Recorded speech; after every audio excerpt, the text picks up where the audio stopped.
जय हिंद दोस्तों। आज के इस वीडियो में हम डिस्कस करेंगे गुणनखंडों की संख्या ज्ञात करना, सम गुणनखंडों की संख्या ज्ञात करना, विषम गुणनखंडों की संख्या ज्ञात करना और इनका बेसिक क्या है, कैसे गुणनखंडों की संख्या हम लोग ज्ञात करते हैं। और ये चीज मैंने यहाँ पे नोटिस किया कि आरआरबी में ग्रुप डी हुआ, एनटीपीसी हुआ, एएलपी था या फिर आरआरबी जेई, बहुत सारा क्वेश्चन गुणनखंडों की संख्याएं पूछने के आधार पर था। तो मुझे लगा कि इस टॉपिक को थोड़ा सा डिटेल में डिस्कस करना चाहिए, वरना मैं क्वेश्चन से ही शॉर्ट में करके करा देता था।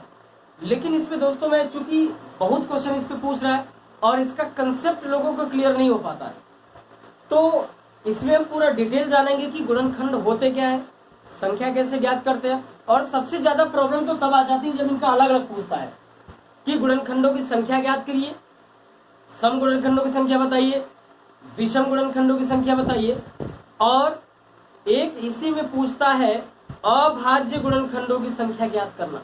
तो सारी बातों को हम लोग बिल्कुल डिटेल से, बेसिक से और शॉर्ट तक डिस्कस करेंगे, जिससे कि आप क्वेश्चन को कर पाए बहुत ही शॉर्ट में। तो मैं डिटेल और शॉर्ट दोनों डिस्कस करूंगा, लेकिन आपको एग्जाम में शॉर्ट ही करना है। लेकिन जब तक इसका बेसिक नहीं आएगा दोस्तों, आप क्वेश्चन नहीं कर सकते, या फिर करेंगे तो क्वेश्चन समझ में कम आएगा, कंफ्यूज रहेंगे।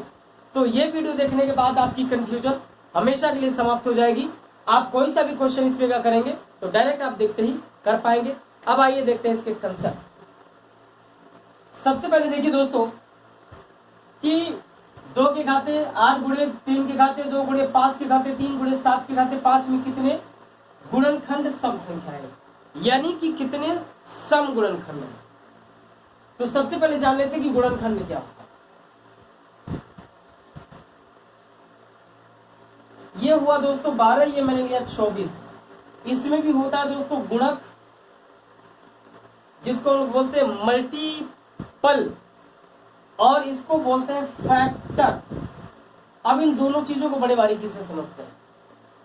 आपसे पूछा जाए कि बताइए किसी संख्या के गुणकों की संख्या कितनी हो सकती है या फिर कितनी होगी, अगर दिया रहेगा तब तो काउंट करके बताएंगे। अगर ये पूछ दिया कि किसी भी संख्या के गुणकों की संख्या कितनी हो सकती है, डायरेक्ट आपको सोचना नहीं है, इनफिनाइट लगाना है। बहुत से हमारे दोस्त कंफ्यूज होंगे, ये कैसे हो सकता है सर, ये तो बड़ी गड़बड़ है। तो जरा देखिए 12 के 12, 12 दूनी 24, 12 तेईस 36, 12 चौक 48, 12 पंजे 60। आप कह रहे पहाड़ा पढ़ा रहे, भैया मेरे पहाड़ा नहीं पढ़ा रहा हूं मैं, ये गुणक है। तो ऐसे कितने तक आप गुणक ज्ञात कर सकते हैं? तो आप कहेंगे सर इनफिनाइट। तो गुणकों की संख्या हो कितनी सकती है? इनफिनाइट। अभी मैं आपसे पूछूं कि अभी गुणकों की संख्या कितनी है? 1 2 3 4 5 हो सकती है इनफिनाइट। अभी वर्तमान में कितना है? 1 2 3 4 5। अगर यहीं पे 3 डॉट दे दे या 3 डॉट से ज्यादा, तो कितने हो जाएंगे दोस्तों? ये कन्वर्ट हो जाएगा इनफाइनाइट में।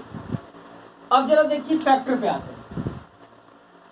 फैक्टर गुणनखंड, यानी वो सभी संख्याएं जिसका भाग इसमें चला जाए उसे कहते हैं फैक्टर, या हिंदी में गुणनखंड।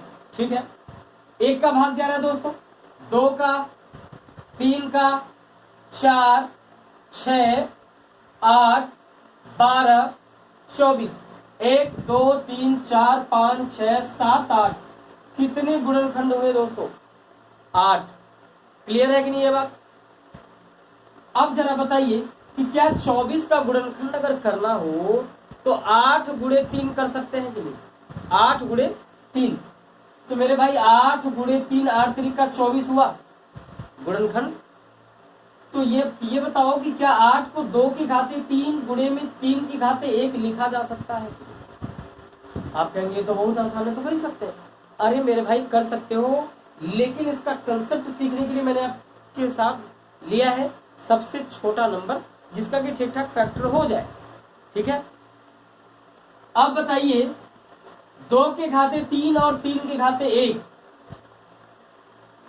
तो जितना संख्या हो 2 की घात में, 3 की घात में, 5 की घात में, 7 की घात में, जितनी घात हो उसमें एक एक जोड़ के गुणा कर देते हैं, जितनी घात हो एक एक जोड़ के गुणा करते हैं। जरा देखिए, तो 3 है दोस्तों, तो 3 में एक जोड़िएगा तो क्या आएगा 4, 3 के घात 1 है, एक जोड़िए आप, कितना आएगा दोस्तों 2, तो क्या 4 दूनी 8 फैक्टर आया कि नहीं। आप देखिए, अगर आप ऐसे करने लगेंगे और कहीं बड़ा नंबर दे दिया तब तक बूढ़े हो जाओगे, बाल पक जाएंगे, तो हो नहीं पाएगा। ये देखिए इसका शॉर्ट और बेस्ट मेथड है। अब इसका जरा बेसिक फॉर्मुलेशन देख लेते हैं। जैसे आपसे पूछे यदि a बराबर 2 हो तो कुल गुणनखंडों की संख्या क्या होगी दोस्तों, ये हो जाएगा मेरे भाई p प्लस 1 गुणे में q प्लस 1 और गुणे में r प्लस 1। कुल गुणनखंडों की संख्या क्या हो जाएगी, घात प्लस 1, सभी घातों का प्लस 1, टोटल मल्टीप्लाई। क्या यही किए हैं। अब समस्या यहां हो जाती है सम गुणनखंड। कौन सी गुणनखंड, सम गुणनखंड। ये मैंने एग्जांपल लिया है इसको डिस्कस करने के लिए। ये वीडियो देखने के बाद आपको कभी भी नंबर ऑफ फैक्टर्स या अभाज्य गुणनखंड, प्राइम फैक्टर्स की नंबर्स को फाइंड आउट करने में या अभाज्य गुणनखंडों की संख्या ज्ञात करने में कभी भी दोबारा दिक्कत नहीं आएगी। बस आप इसको देखिए, इसको एक आध दो बार रिपीट करके देख लीजिए, कभी भी प्रॉब्लम नहीं आएगी दोबारा। और दोस्तों बहुत क्वेश्चन पूछता है इस पे, बहुत ही ज्यादा, जितना आप सोच नहीं सकते। अब जरा बताइए सम गुणनखंड, जरा यहाँ देखना प्रभु, सम गुणनखंड क्या 2 4 6 8 12 24, गिनिए 1 2 3 4 5 6 है क्या। जब भी सम गुणनखंड कहे आपको 2 के घात वाली संख्या में एक नहीं जोड़ना है, एक नहीं जोड़ना है, तो क्या करेंगे, सम गुणनखंड हो जाएगा दोस्तों 2, ये 3 पहले कर लो, 3 को एज इट इज लिखेंगे, लेकिन 3 की घाते में 1 प्लस 1 करेंगे, तो 3 दूनी 6 आया कि नहीं भैया, गिनो 1 2 3 4 5 6। समझ के कुछ मजा आया आपको। अब जरा बताइए विषम गुणनखंडों की संख्या, तो इसमें कुछ महानुभाव करते क्या है कि कुल गुणनखंडों की संख्या निकालेंगे और सम गुणनखंडों की संख्या निकाल के कुल में से सम को घटा देते। आ तो जाएगा, लेकिन बड़े नंबर होते तो थोड़ी आपकी टाइम ज्यादा लगने लगती है। लेकिन अगर आप यहाँ पे आए हो तो आपका टाइम बचाने की गारंटी मेरी है। अब जरा देखिए 8 कुल है, 6 निकाल दिया दोस्तों, विषम गुणनखंड कितने बचेंगे, विषम गुणनखंड कितने होंगे दोस्तों 2। अब जरा गिनिए, क्या 1 विषम गुणनखंड है, क्या 3 विषम गुणनखंड है क्या, तो 1 और 3 कितने हो गए 2, यहाँ पे 2 आया। अब मैं आपको एक डायरेक्ट मेथड बताता हूँ, जब भी विषम गुणनखंड पूछे आप 2 के घात वाली संख्या को निपटा दो, हटा दो, क्लियर। अब जो आए 1 घात 1 था, 1 जोड़ के लिख दो, ये हुआ आपका 2। अगर 5 के घाते 1 होता तो भैया 5 के घाते 1 था, फिर 1 जोड़ो, 1 1 2 हो जाता। क्लियर है कि नहीं। अब जरा बताइए कि क्या इतने में कोई कंफ्यूजन है आपको, एकदम बिल्कुल क्लियर हो गया होगा।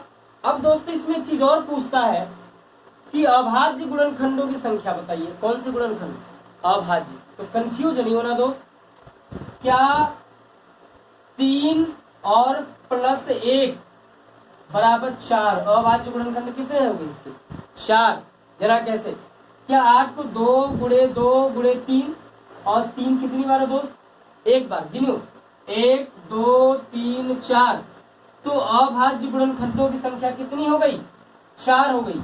अब इस पर बेस आप कोई सा भी क्वेश्चन लगाइए, धुएं की तरह लगाइए, गर्दा उड़ा देंगे बगैर सॉल्व किए। डायरेक्ट फैक्टर बनाइए, सॉल्व करिए, आप कर पाएंगे दोस्तों। अब इस पर एक मैं पहले एग्जांपल लेके बता देता हूं, ठीक है। जरा देखिए इसको इरेज करें।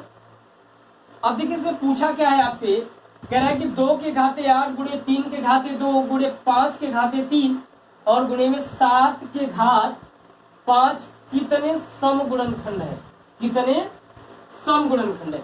तो एक बार मैं फिर से रिपीट कर देता हूं ताकि कोई कंफ्यूजन ना हो दोस्तों। क्या 2 के घाते 8